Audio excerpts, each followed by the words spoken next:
I'm Lori Grunin, and this is the Sony Alpha A3000.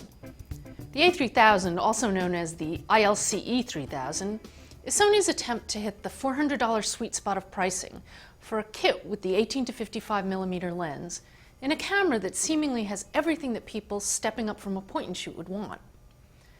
It's basically a mirrorless interchangeable lens model for point-and-shooters who want to fool people, and possibly themselves, into thinking it's a DSLR. But while it produces really good photos for the money, it doesn't deliver on the other aspects of DSLR shooting, most notably performance, that you can get for just a little more money on a real DSLR. Like the Canon SL1, the A3000 is lighter and more compact than a typical SLR. It's a good size for your dainty lady hands, though the grip is better designed than the SL1's to accommodate big old man hands as well. Sony achieved the small size by using the mirrorless innards of the NEX series, and that line's E-mount lenses. It's not a particularly attractive camera, but it's functional if clunky.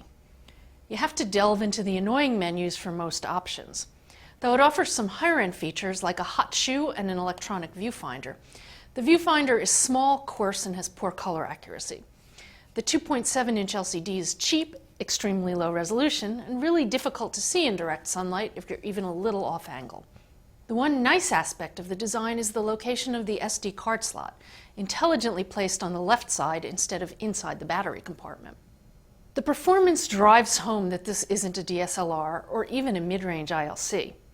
The autofocus is pretty sluggish, and its burst shooting tops out at about 2.6 frames per second, neither of which is really sufficient for photographing active kids or pets if you want anything more reliable than just the occasional happy accident. But the image quality is definitely better than almost anything you'll find for less than $400.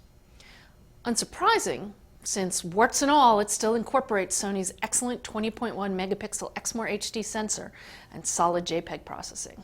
You can usually get nice photos as high as ISO 800, and in some cases as high as ISO 1600. The video is pretty good as well. It has the same artifacts I see elsewhere, most noticeably jaggies on edges, but I see those problems in far more expensive cameras too. The A3000 supports full manual controls in video mode, plus manual focus peaking, and doesn't force you into specific movie mode to use them. There's also a built-in stereo microphone, which is rare in this price class.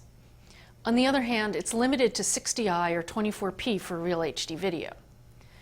That's about it for the interesting features, though. It's pretty no-frills with the most basic effects options.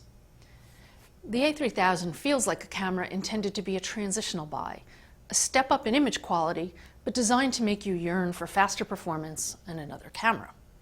So just jump up directly to something else instead. I'm Lori Grunin, and this is the Sony Alpha A3000.